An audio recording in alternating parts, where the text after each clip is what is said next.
E se eu te dissesse que a história do Vaticano esconde segredos que desafiam a lógica? O Papa que foi eleito por um sinal divino. E outro que comprou o cargo. O líder que renunciou ao poder absoluto. E um que morreu em menos de 2 semanas. Um milagre solar testemunhado por 500.000 de pessoas. E uma basílica construída sobre uma cidade de mortos. Prepare-se para descobrir 10 fatos verídicos e chocantes que ninguém te contou sobre o trono de São Pedro. A verdade é muito mais surpreendente do que qualquer ficção. Preparados? Imagina a cena. Roma, ano 236 depois de Cristo. O império é um caldeirão de tensões e os cristãos são uma minoria perseguida, vivendo nas sombras. O papa anterior, Santo Antero, acaba de ser martirizado pelo imperador. A comunidade está assustada, dividida e completamente perdida. Eles precisam escolher um novo líder, um novo papa. Mas como encontrar a pessoa certa em meio a tanto perigo e incerteza? A escolha parece impossível. Até que, de repente, algo absolutamente inacreditável acontece. Algo que ninguém naquele dia jamais esqueceria. Este é o fato verídico número 1. A eleição de São Fabião pela pomba no ano de 236 depois de Cristo. Aqui está a história. A Assembleia para a eleição do novo bispo de Roma, o Papa, estava reunida. O clima não era de esperança, mas de apreensão. Provavelmente, os líderes mais conhecidos da comunidade estavam ali. Padres, diáconos, homens respeitados pela sua fé e coragem. A discussão devia ser acalorada. Quem teria a força para liderar sob a constante ameaça da espada romana? Quem seria capaz de unir um rebanho tão amedrontado? Enquanto os nomes mais óbvios eram debatidos, um homem comum, um fazendeiro chamado Fabião, havia vindo do campo para a cidade. Ele não era um clérigo importante, não era um teólogo famoso, nem um grande orador. Era apenas um cristão fiel, um leigo, que decidira prestar seus respeitos e acompanhar a histórica decisão. Ele estava na multidão, quieto, sem chamar a menor atenção. Para todos os efeitos, ele era um espectador, completamente fora de qualquer consideração para o cargo mais importante da cristandade. E então, aconteceu. No meio da assembleia, no auge do debate, os relatos históricos, incluindo o do famoso escritor Eusébio de Cesareia, que registrou o fato poucas décadas depois, contam que uma pomba branca desceu do céu. Ela voou sobre a cabeça dos presentes, ignorou completamente todas as figuras importantes e pousou suavemente sobre a cabeça de Fabião. O silêncio deve ter sido instantâneo. Total. Na cultura da época e profundamente enraizada na tradição judaico-cristã, a pomba não era um pássaro qualquer. Era o símbolo máximo do Espírito Santo. Era a mesma forma que o Espírito de Deus havia tomado no batismo de Jesus no Rio Jordão, como narram os evangelhos. Era um sinal de pureza, de paz e, acima de tudo, de escolha divina. Para aqueles cristãos do 3º século, aquilo não foi uma coincidência, um acidente bonitinho da natureza. Foi uma manifestação clara, inequívoca e poderosa da vontade de Deus. Naquele momento, todas as discussões humanas, todos os argumentos, todas as politicagens simplesmente deixaram de existir. A Assembleia inteira, unânime, entendeu a mensagem. Eles não viram um fazendeiro comum, viram um homem marcado pelo divino. E assim, num coro de aclamações, movidos por uma fé absoluta no sinal que haviam testemunhado, eles proclamaram Fabião, o desconhecido, o leigo, como seu novo papa. Imediatamente, ele foi conduzido para ser batizado. Sim, naquela época era possível que um catecúmeno, alguém que ainda não tinha recebido o batismo, fosse escolhido. E em seguida, ordenado sacerdote e consagrado bispo de Roma, tudo de uma vez. Mas por que esse fato é tão importante e verídico? Primeiro, porque a fonte é extremamente confiável. Eusébio, o pai da história da Igreja, escreveu sobre isso com base em documentos e testemunhos diretos que ele pesquisou. Ele não estava inventando uma lenda. Estava registrando um evento extraordinário que a comunidade de Roma guardava em sua memória. Segundo a história, nos revela uma profunda verdade sobre a mentalidade da igreja primitiva. Eles genuinamente acreditavam que o Espírito Santo era o verdadeiro condutor da igreja. A eleição de Fabião é um testemunho brutal dessa fé. Era uma demonstração de que Deus não escolhe necessariamente os mais poderosos, os mais eloquentes ou os mais preparados aos olhos do mundo. Ele escolhe os humildes para confundir os sábios. E por fim, a história não termina com a pomba. Fabião provou que a escolha divina tinha um propósito. Contra todas as expectativas, ele se tornou um papa notável, um organizador brilhante. Ele dividiu Roma em 7 regiões, colocando um diácono para supervisionar cada uma, para melhor cuidar dos pobres e registrar os atos dos mártires. A primeira grande estrutura administrativa da Igreja de Roma. Seu pontificado foi de relativa paz, até que um novo imperador, Décio, subiu ao poder e desencadeou uma violenta perseguição. Fabião foi preso e, fiel até o fim, morreu mártir na prisão em 250 d.C., selando com o próprio sangue a credibilidade daquele sinal divino que o havia escolhido. Então, a próxima vez que você pensar que alguém não é importante o suficiente para uma grande missão, lembre-se de Fabião, um homem comum, cuja vida foi transformada para sempre por um simples e milagroso pouso de uma pomba. Uma história que prova que, às vezes, os maiores líderes não são aqueles que buscam o poder, mas aqueles que são escolhidos por ele, das formas mais inesperadas possíveis. E se eu te dissesse que a Igreja Católica já ficou sem um papa por quase 3 anos? Não por perseguição, não por guerra, mas porque um grupo de cardeais simplesmente não conseguia entrar em acordo. Imagine a cena. Estamos em 1268, na cidade italiana de Viterbo. O Papa Clemente IV havia morrido. A tarefa dos cardeais era simples: se reunir e eleger um sucessor. Era um processo que deveria durar dias, talvez semanas. Mas as semanas viraram meses, e os meses se transformaram em anos. 1, 2, e quase um terceiro ano se passou. Este é o fato verídico número 2. O conclave mais longo da história.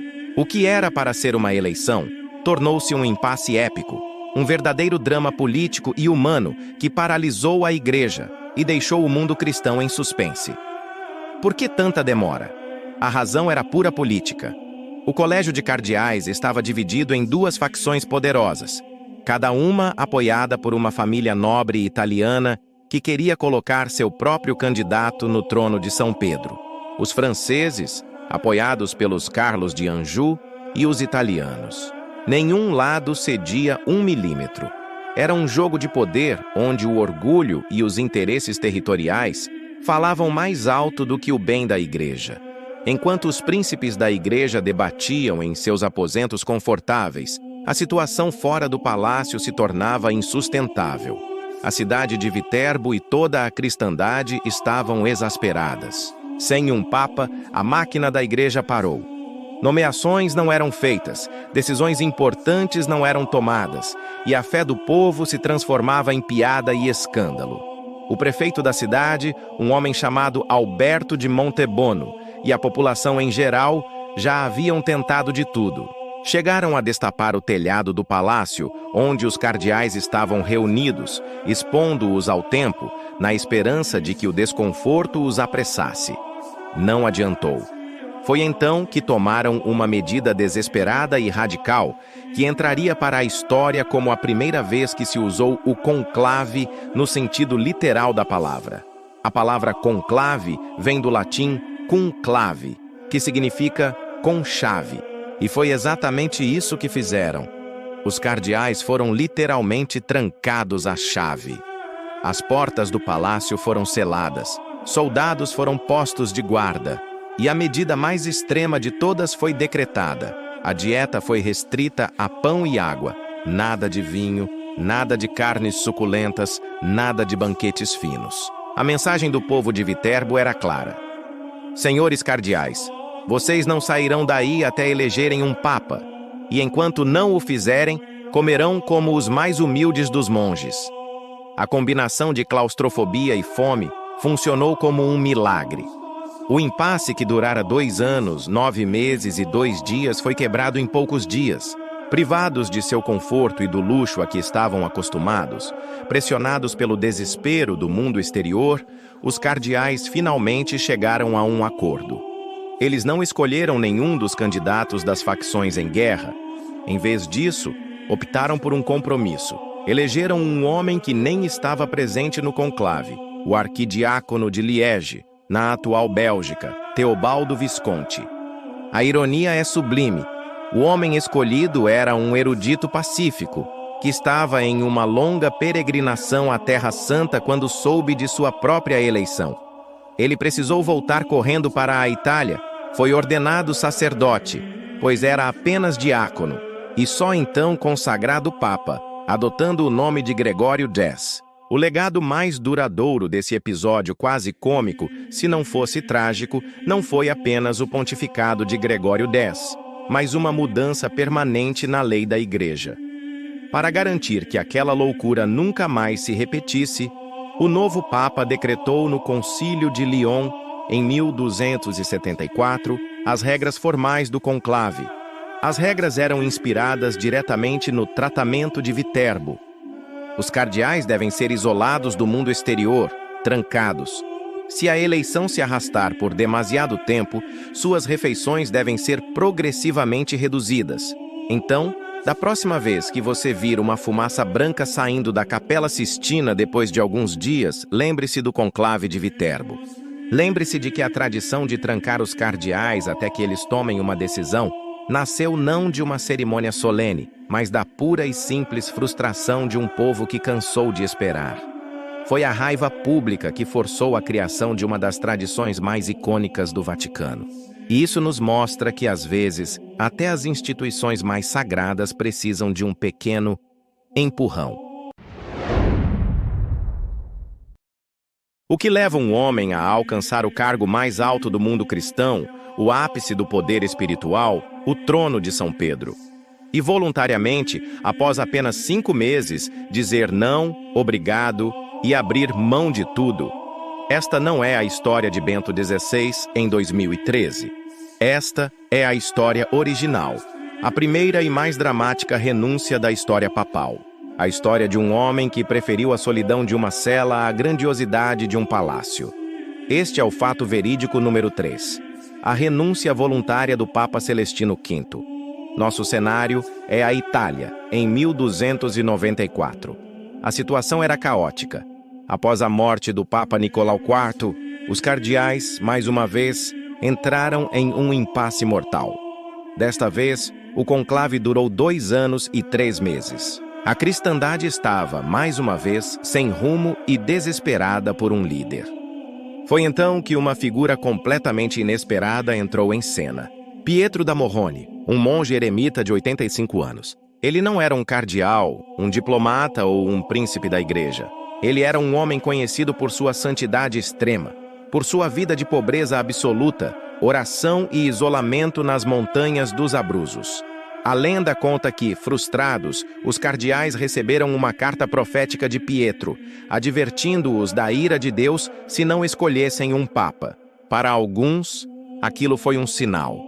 Impressionados com sua reputação de santidade e talvez vendo nele uma figura de compromisso neutra, os cardeais fizeram algo extraordinário.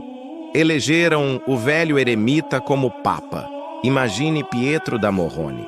Acostumado ao silêncio das cavernas, a roupa simples de monge, a dieta frugal. De repente, ele é tirado à força de seu retiro e levado para a cidade de L'Aquila, onde uma multidão exuberante o aclama. Reis e nobres se ajoelham diante dele. Ele é coroado papa e escolhe o nome Celestino V. E foi aí que o sonho se transformou em pesadelo. Celestino V era um santo, mas não era um administrador.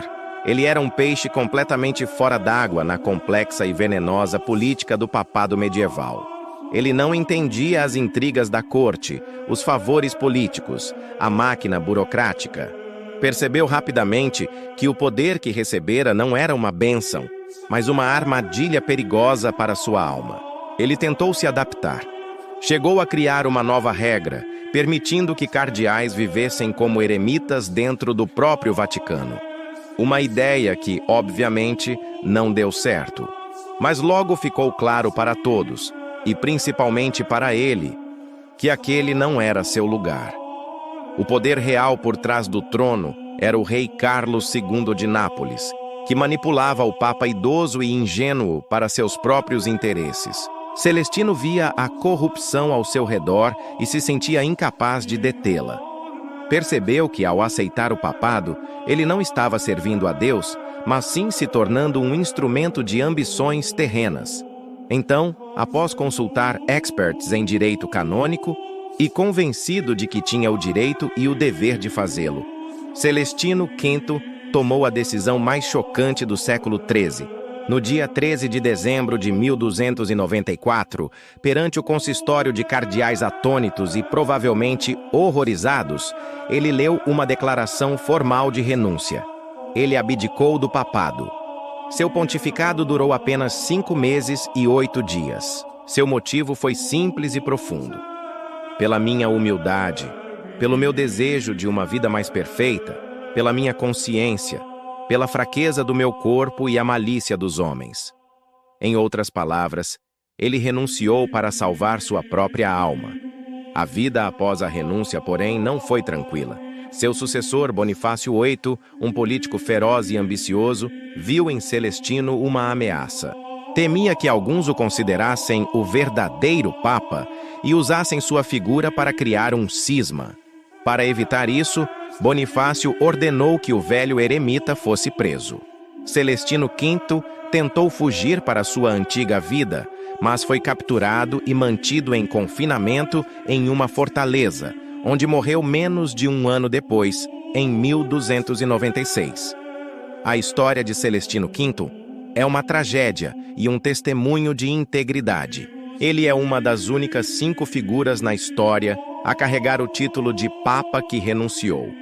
Sua história nos faz questionar: o que é mais importante, o poder ou a paz de espírito? A obediência à instituição ou a própria consciência?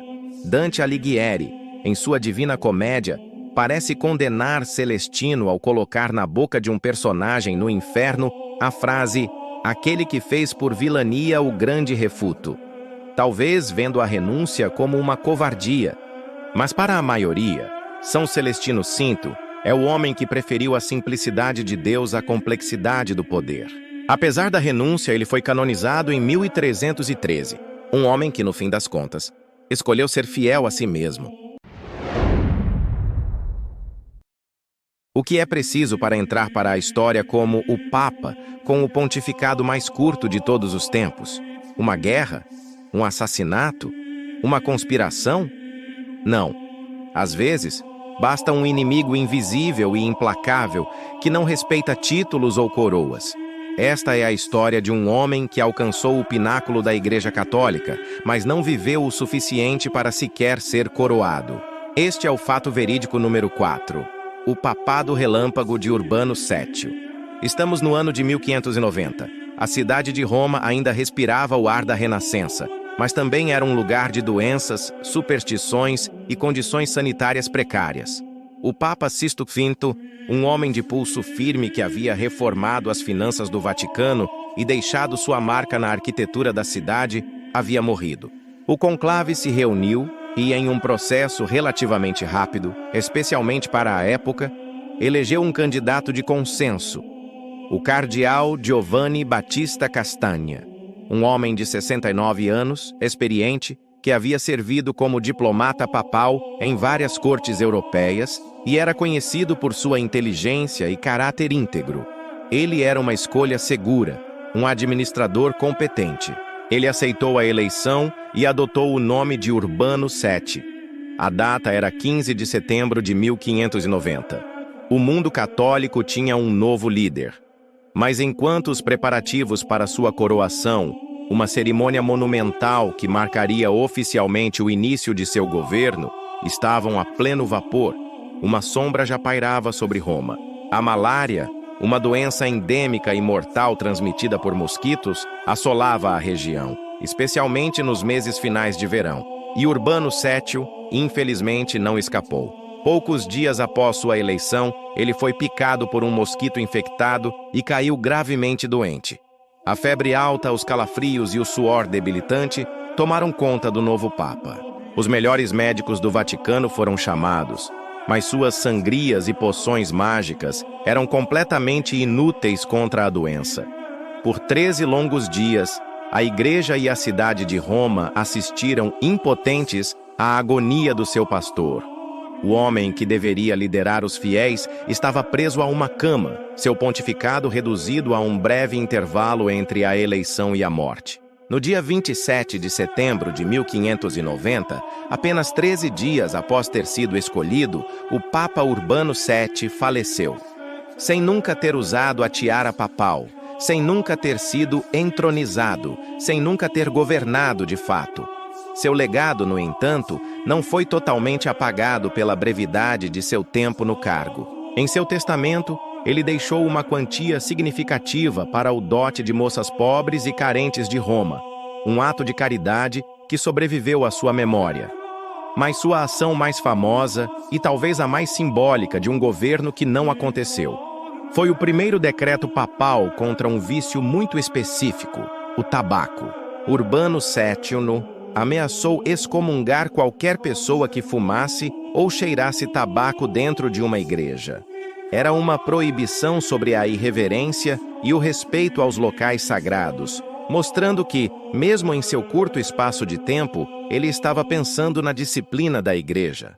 A história de Urbano VII é um lembrete sombrio e poderoso da fragilidade humana. No palácio mais suntuoso do mundo, cercado por todos os símbolos de poder imagináveis, um simples mosquito foi suficiente para mudar o curso da história. Ela nos mostra que, por vezes, a história não é feita apenas de grandes batalhas e decisões monumentais, mas também de acasos da biologia, de tragédias pessoais silenciosas que acontecem nos bastidores do poder. Urbano VII entrou para os livros de recordes não pelo que fez, mas pelo tempo que não teve para fazer. Seu papado foi um suspiro, um "e se", eternamente gravado nos anais do Vaticano. E se eu te dissesse que, no século XI, um homem que nunca havia sido padre, bispo ou cardeal, se tornou papa? Soa como uma quebra total das regras, não é? E era. Mas na turbulenta política medieval, às vezes, as regras eram flexíveis. Esta é a história de um leigo, um homem comum, que foi catapultado diretamente para o topo da hierarquia da Igreja Católica em uma jogada de poder. Este é o fato verídico número 5, o leigo que virou Papa, Vítor II. Para entender essa história incrível, precisamos voltar ao ano de 1057. O cenário é a Alemanha. A Igreja vivia um período de enorme reforma, conhecido como Reforma Gregoriana, que buscava acabar com práticas corruptas como a simonia, que era a venda de cargos religiosos, e o nicolaísmo, clérigos que viviam maritalmente. Mas também era uma época de intensa briga de poder entre o papado e o Sacro Império Romano Germânico sobre quem tinha o direito de nomear bispos e abades, a famosa questão das investiduras. O papa anterior, Estevão IX, havia morrido. Quem detinha o poder real na época era um dos homens mais poderosos da Europa, o imperador Henrique III. Ele queria um papa que fosse seu aliado, alguém de sua confiança absoluta para liderar a igreja de acordo com seus interesses políticos. E ele tinha o candidato perfeito, Gebhard de Dolenstein-Hirschberg. Gebhard era um nobre bávaro, um homem inteligente e influente, e um conselheiro muito próximo do imperador. Havia apenas um pequeno detalhe. Gebhard não era um clérigo. Ele era um leigo, um homem casado, com família, que nunca havia recebido as ordens sagradas para se tornar padre, muito menos bispo. Isso, no entanto, não pareceu ser um obstáculo para o imperador. Sob a forte influência e pressão de Henrique III, os cardeais em Roma elegeram Gebhard como o novo Papa. Ele aceitou e escolheu o nome Vítor II. Agora vinha a parte complicada. Ele precisava se tornar clérigo, e rápido. A solução foi uma correria contra o tempo e contra a liturgia. Em questão de dias, Gebhard passou por uma conversão relâmpago no status religioso. Primeiro, ele recebeu as ordens menores, uma espécie de preparação para o diaconato. Em seguida, foi ordenado diácono. Imediatamente depois, foi ordenado sacerdote. E por fim, no mesmo dia ou em dias seguintes, foi consagrado bispo de Roma, que é, em essência, o que define o Papa. E assim, em um piscar de olhos, o leigo Gebhard se transformou no Papa Vítor II. Seu pontificado, embora curto, de 1055 a 1057, foi surpreendentemente ativo e importante. Ele provou ser mais do que um fantoche do imperador. Vítor II continuou a trabalhar pelas reformas da Igreja, combatendo a simonia e tentando impor a autoridade papal. Ele até mesmo se tornou regente do Sacro Império após a morte de seu protetor, Henrique III, cuidando do herdeiro ainda criança, o futuro Henrique IV. Mas a saúde o traiu, e ele morreu de malária com apenas 40 anos de idade. A eleição de Vítor II é um espelho de uma época completamente diferente. Ela mostra uma igreja onde a linha entre o poder secular, dos reis e imperadores, e o poder religioso era extremamente tênue e entrelaçada. O cargo de Papa era, acima de tudo, uma posição política de enorme influência, e os imperadores não abriam mão de colocar seus homens de confiança no trono de Pedro, mesmo que para isso tivessem que fabricar um clérigo da noite para o dia. Hoje, isso seria absolutamente impossível. As regras atuais são muito claras. Para ser Papa, um homem precisa já ser bispo, e para ser bispo, precisa ter passado por todas as ordens anteriores. A história de Vítor II é um vestígio de um passado onde a fé e o poder se chocavam de forma brutal, criando cenários que hoje nos parecem ficção.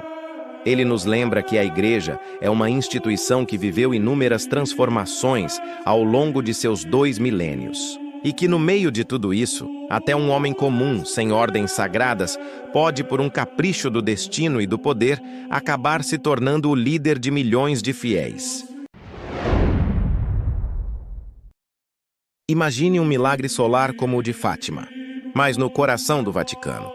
Diante dos olhos do próprio Papa e de 500 mil de pessoas. Soa como uma lenda, uma história exagerada pela devoção popular, certo?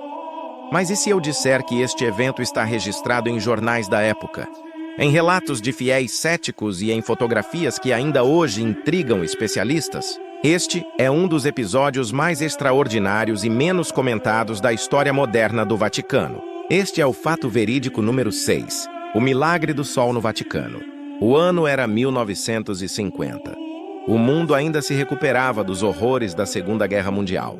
Em meio a esse clima de reconstrução e incerteza, o Papa Pio XII decidiu proclamar um dogma, uma verdade definitiva e irrevogável da fé católica: o dogma da Assunção de Nossa Senhora. Isso significa que a Igreja oficialmente declarava que a Virgem Maria, ao final de sua vida terrestre, foi elevada ao céu de corpo e alma. Era um evento colossal.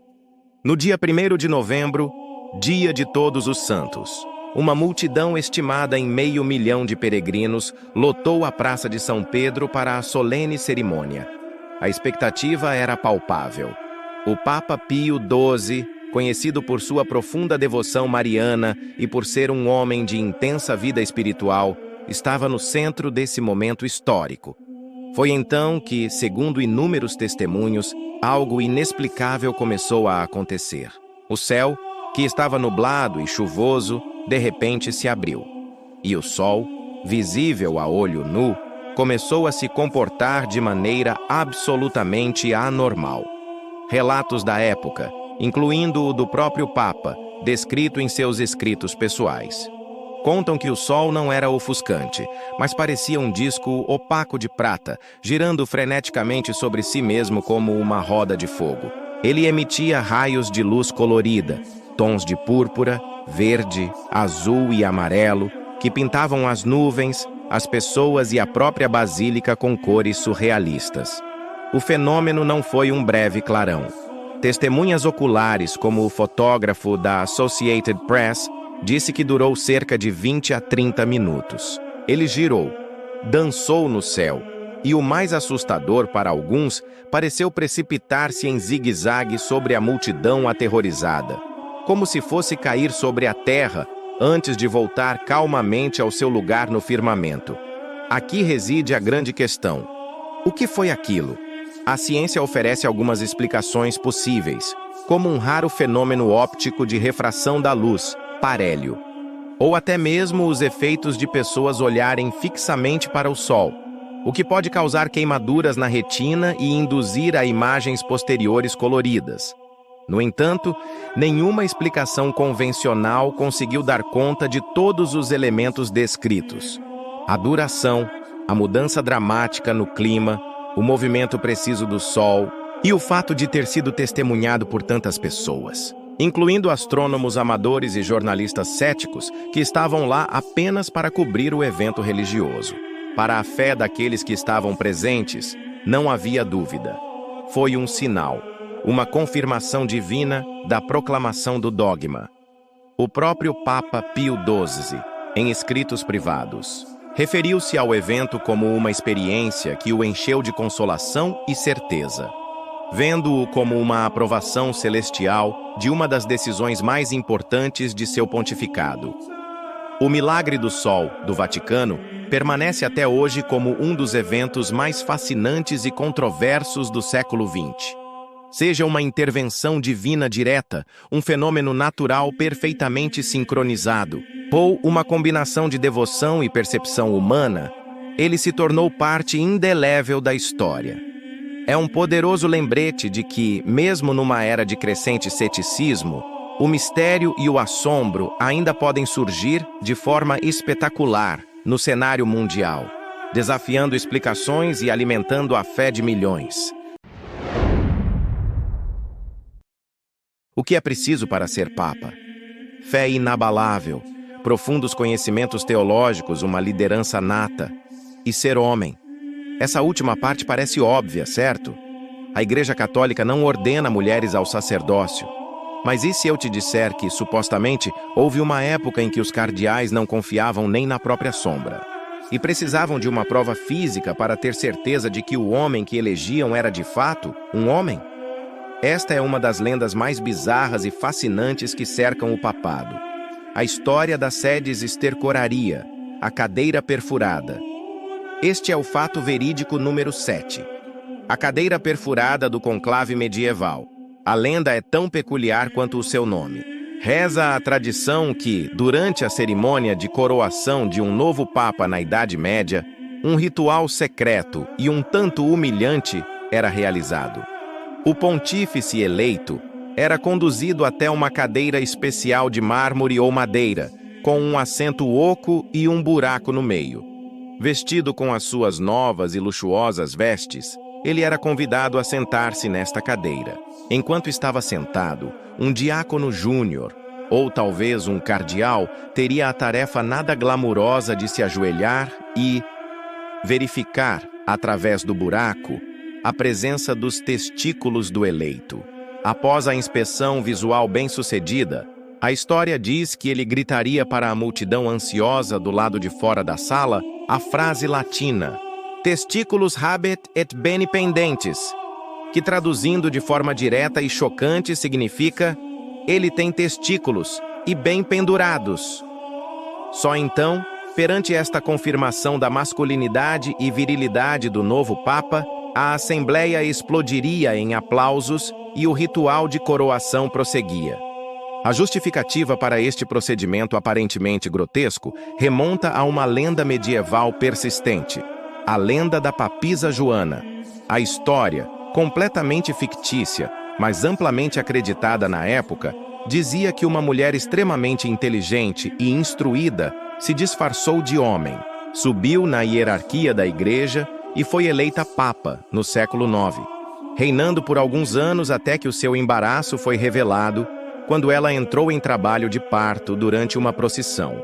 A sedes estercoraria seria, portanto, a solução prática e definitiva para evitar que uma fraude tão catastrófica voltasse a acontecer. Era o controle de qualidade final. Agora, separando o fato da ficção, existe mesmo uma cadeira perfurada? A resposta é sim, mas a sua provável função era outra, muito mais simbólica. Existem, de fato, várias cadeiras antigas de mármore com assentos ocos, e uma delas ficava na antiga Basílica de São João de Latrão. A explicação histórica mais aceita é que essa cadeira não era usada para verificar genitais, mas sim para um ritual humilde que lembrava ao novo Papa a sua humanidade. O ritual, conhecido como o esvaziamento da vaidade, funcionava assim. O Papa sentava-se na cadeira perfurada. Enquanto estava sentado, queimava um cilinho à sua volta e o diácono dizia: Pater Sancte sic transit gloria mundi. Santo Padre, assim passa a glória do mundo. O buraco na cadeira servia como um potente símbolo. Lembrava ao líder da cristandade que, por mais poder que tivesse, ele era humano, frágil e efêmero como qualquer outro. Ele também evacuava a sua vaidade. Daí o nome estercoraria, que vem de estercos, esterco, excremento. Portanto, a lenda da verificação de genitais é quase certamente um exagero grotesco ou uma deturpação popular de um ritual de humildade. Ela diz mais sobre o clima de mistério, superstição e misoginia da Idade Média do que sobre um fato histórico comprovado. A verdadeira função da cadeira era filosófica. Era um lembrete dramático de que o homem que nela se sentava, por mais poderoso que se tornasse, era apenas um homem, e que todo o esplendor terrestre era passageiro. Uma lição de humildade, dada através de um buraco no assento. O que você faria se, de repente, se tornasse a pessoa mais poderosa do mundo ocidental? Detalhe: aos 20 anos de idade. Agora imagine que, com esse poder, você agisse como um adolescente mimado e irresponsável. Essa não é a premissa de uma série de televisão. Essa foi a realidade bizarra e escandalosa do Papa Bento IX. O único homem na história que não apenas foi Papa 3 vezes, mas que basicamente tratou o trono de São Pedro como um assento quente em um jogo de cadeira musical. Só que com muito mais corrupção, violência e um suposto acordo de venda.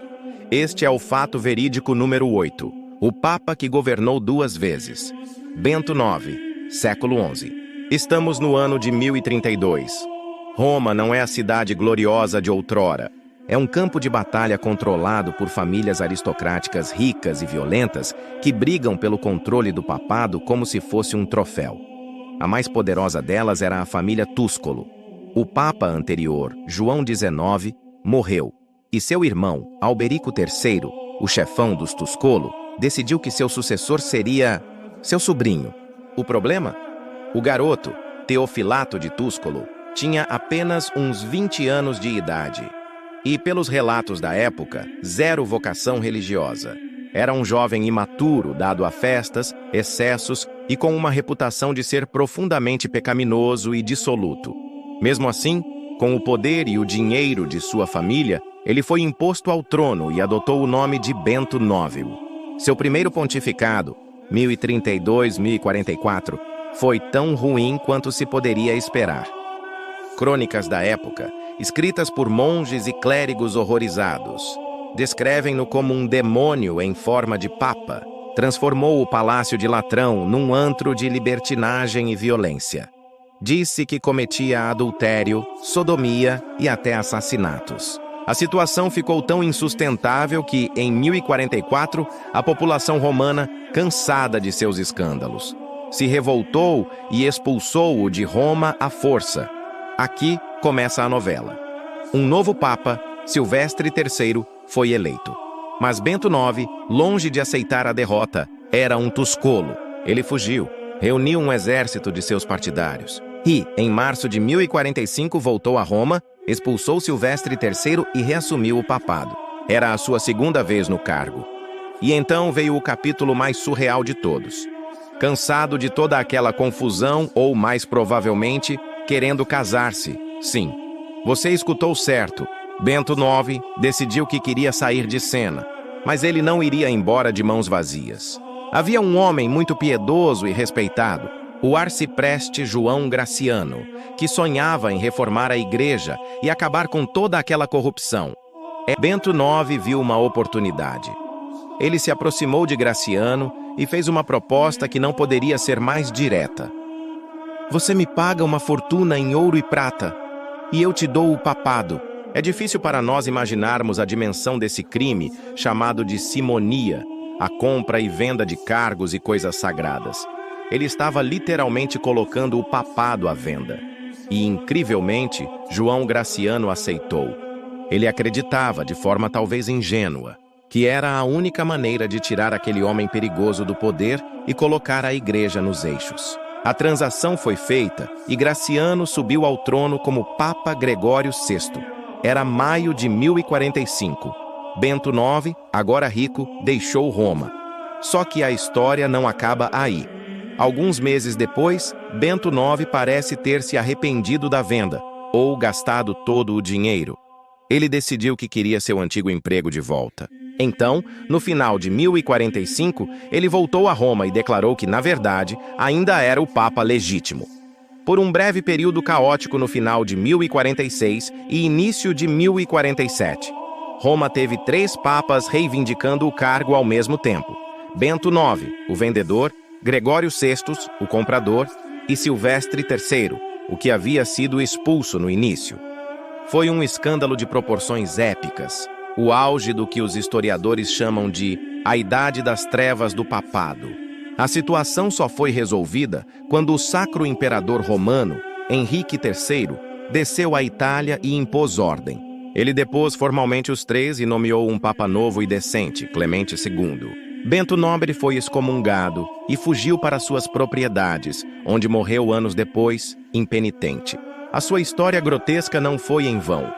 O escândalo foi tão monstruoso que chocou a Europa inteira e se tornou o catalisador para um movimento de reforma massivo dentro da igreja, conhecido como Reforma Gregoriana, que décadas mais tarde tentaria limpar toda essa sujeira e restaurar a credibilidade da instituição. A história de Bento IX é, portanto, muito mais do que uma curiosidade sobre um papa adolescente e corrupto. É a prova viva do fundo do poço que a liderança da igreja havia atingido. E em meio a tantos absurdos fez com que todos gritassem: chega, precisamos mudar isso urgentemente. Quando pensamos num papa, imaginamos um homem de fé, um líder espiritual, um diplomata. Mas e se eu disser que a história já teve um pontífice que não usava apenas a cruz, mas também a espada? Um homem que liderou exércitos, que fez alianças perigosas e que, no final, teve uma das mortes mais violentas e trágicas de todos os que já ocuparam o trono de São Pedro. Você consegue imaginar um papa morrendo não de velhice, mas asfixiado numa prisão, vítima de uma conspiração de poder? Soa como o enredo de uma série de TV, mas é um capítulo sombrio e verídico da história católica. Este é o nosso fato verídico de número 9. O Papa que foi morto em plena batalha. Esqueça por um momento a imagem da Roma renascentista. Voltemos ao ano de 928 d.C., um período conhecido como a Idade das Trevas, ou Saeculum Obscurum para a Igreja. Roma não era o centro de arte e cultura, mas um campo de batalha caótico. Famílias aristocráticas poderosas, como os Teofilatos e os Crescêncios, lutavam ferozmente pelo controle da cidade e, o que era mais crucial, pelo cargo de papa. Era uma época em que o pontificado era uma peça no xadrez do poder político, muitas vezes ocupado por marionetes dessas facções. Neste cenário perigoso, surge a figura extraordinária de João X. Ele não era um mero padre. Antes de ser papa, ele foi arcebispo de Ravenna. e, acima de tudo, um estrategista político e militar brilhante. Sua ascensão ao papado em 914 já foi envolta em controvérsia. Supostamente impulsionada por Teodora, a poderosa matriarca da família Teofilato. Mas João X provou ser muito mais do que um fantoche. Ele era um líder. Sua maior conquista foi organizar uma vasta coalizão militar. Coalizão esta que inclui os estados papais, o Reino da Itália e até o Império Bizantino, para enfrentar uma ameaça que assolava a Itália, os sarracenos, que tinham estabelecido uma base no sul da França e saqueavam a península. Em 916, na lendária Batalha de Garigliano, as forças da Liga Cristã, com o próprio Papa João X, provavelmente no comando moral e talvez até físico das tropas, cercaram e aniquilaram o reduto sarraceno.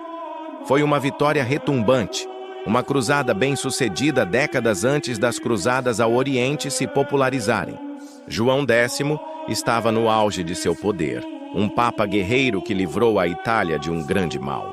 No entanto, o perigo real nunca esteve nos campos de batalha distantes, mas sim nas sombras dos palácios de Roma. A vitória de João X fez dele um alvo. Sua independência e poder ameaçavam os interesses daqueles que o colocaram no cargo, principalmente da filha de Teodora, Marósia, uma mulher tão ambiciosa e implacável quanto a mãe.